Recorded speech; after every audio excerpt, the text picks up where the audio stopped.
In episode 140 of the show, I'm sharing with you the 8 things that are better than settling for a life of disordered eating. Friend, I have been there and back again. And if you've been listening to this show, then you know I share so much about my recovery journey from an eating disorder. In today's episode, I truly want to talk with you about how life is so much better. It is so much better when you stop settling for a life that's chained from controlling your food and controlling your body. Friend, there's so much more out there for you, and I can't wait for you to experience it.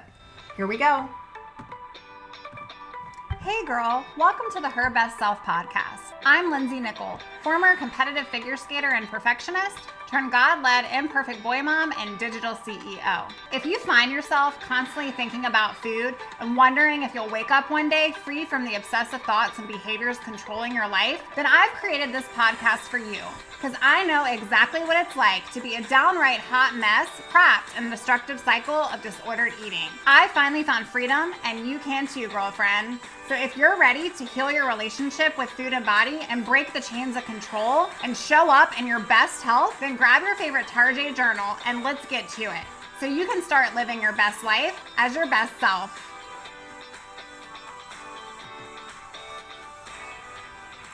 How are you, amazing, sweet sister? How are you? I hope you are doing so well.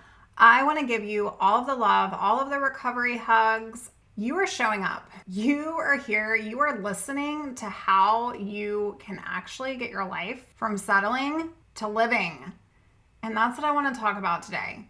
I want to share with you a little bit about some of my story and how I found myself just settling and struggling and barely surviving. And it was so grueling. If you're there, I get it on all of the levels, but it's time to stop. It's time to stop settling. It's time to realize that you are more than this. You were made for more than this. I wasn't even going to talk about this today, and I was going to talk about a completely different topic. I had it ready in my notebook. I was ready to go. I had prepped. I had really kind of thought through the topic that I was going to talk about, but this is what happens.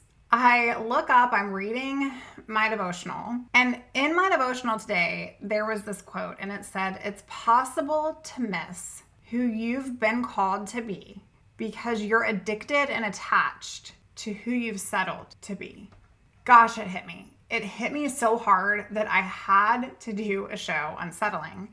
The word just popped off the page, and I love that God works that way when I'm trying to record and when I'm trying to prep for you guys, because this message is for you.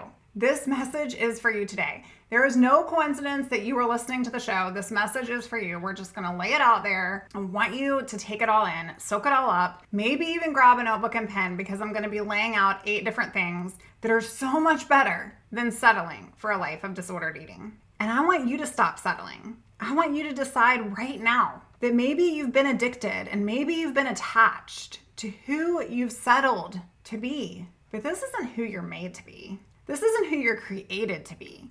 I want you to stop settling for a life of unhealthy behaviors with food and how you feel your body should look because of what other people have put on you. I want you to start honoring your worth because you're not meant to settle for less. Sweet friend, you're not. Stop accepting this version of you. Stop accepting her. Say no more, not doing it. I can choose grace over perfection. I can choose to stop making these choices that are leading me down the same dreadful path. The first thing I want to talk about that is better than settling for a life of disordered eating is energy. Energy to tackle the day with cream in your coffee, sister friend. Like, I never allowed myself cream in my coffee when I was in the gist of my eating disorder. In fact, I would say things like, I don't drink my calories. It was a badge that I wore proudly. Like, I would share that with people. If someone offered me a glass of wine, I would feel super cautious about it, or a mixed drink, or God forbid, like a pina colada. It was, I don't drink my calories. Oh my gosh, you're really gonna drink that?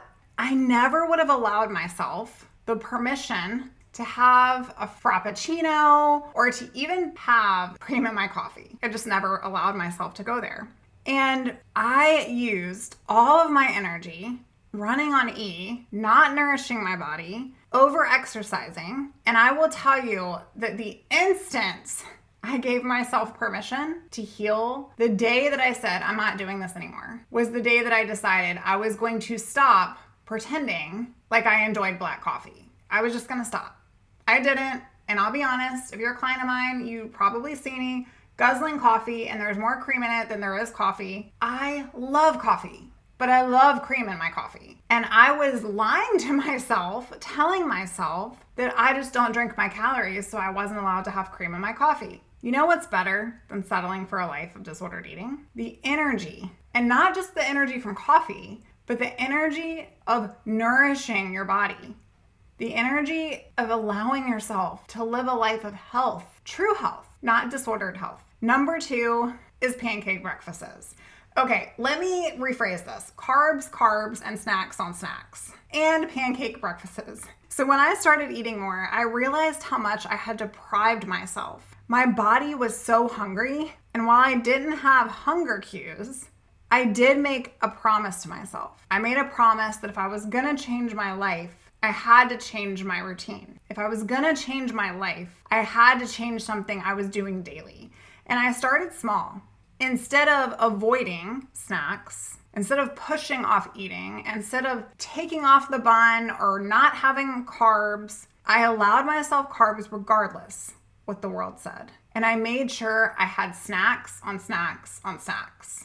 It actually used to be like a running joke later in my recovery because everyone around me that knew me would be like, Lindsay's got the snacks. It gave me the satisfaction that the eating disorder once had given me, that false sense of satisfaction. I enjoyed being known as like the snack queen because that meant that I was nourishing and honoring my body. And it felt good. It felt good for the first time to be the girl that had the snacks. And that is so much better than settling for a life of starvation. Number 3, one of the best things in recovery for me, and that was super, super important for me, was being present with my people. Friend, your eating disorder, it causes isolation.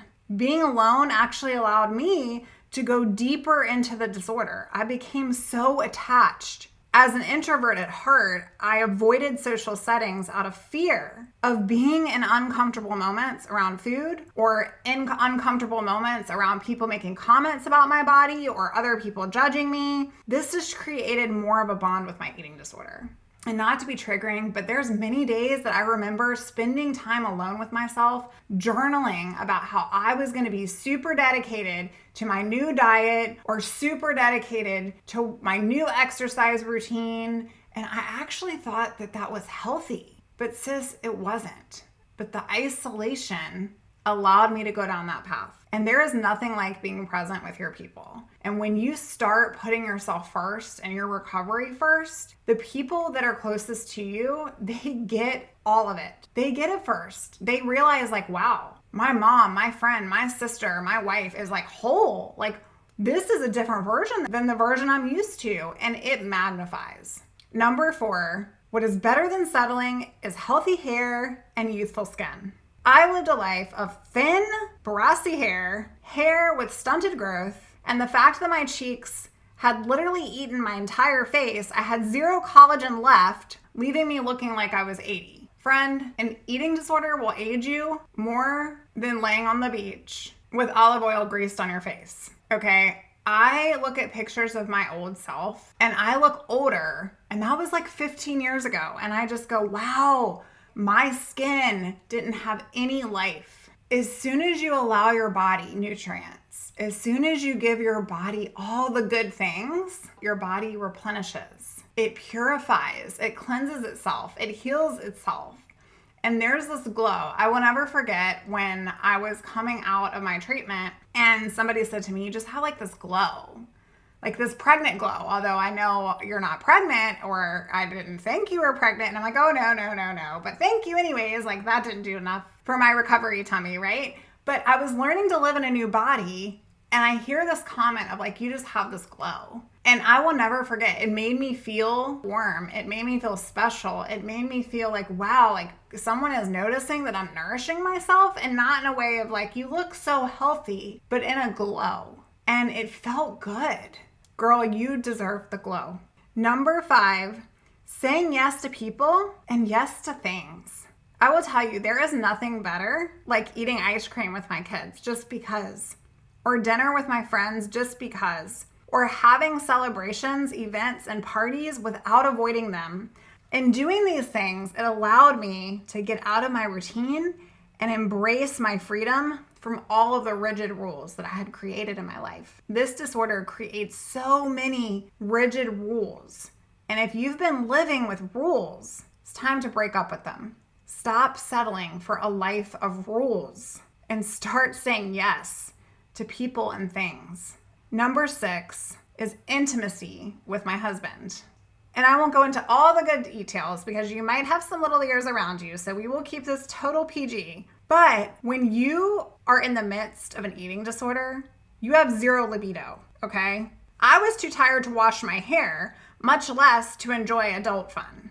I felt gross with my body, as if I was being judged even by the person that loved me the most, and I was always freezing. Scientifically, this is proven that low BMI equates to a tremendously low sex drive. In fact, women with eating disorders have 80% less sexual encounters than those without because of all of these different things.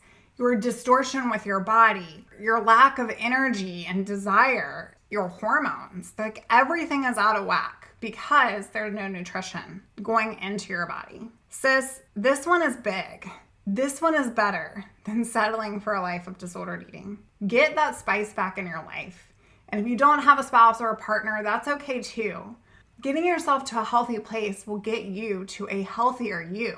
And you will be able to show up to create the relationship that you want for your life. Number 7 is capacity for peace.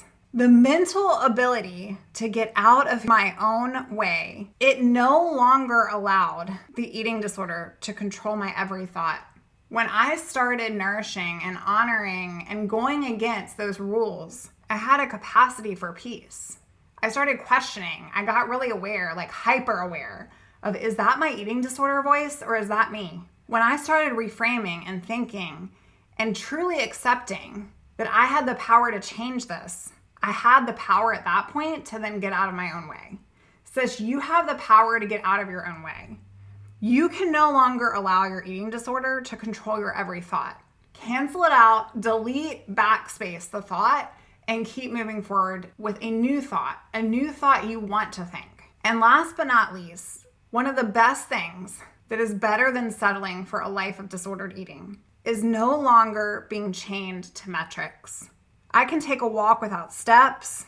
I can go grocery shopping without reading labels. How about eating dinner without looking at a menu prior? Or making a recipe without counting calories or subbing out all the ingredients? Sis, you are allowed a life of this kind of freedom.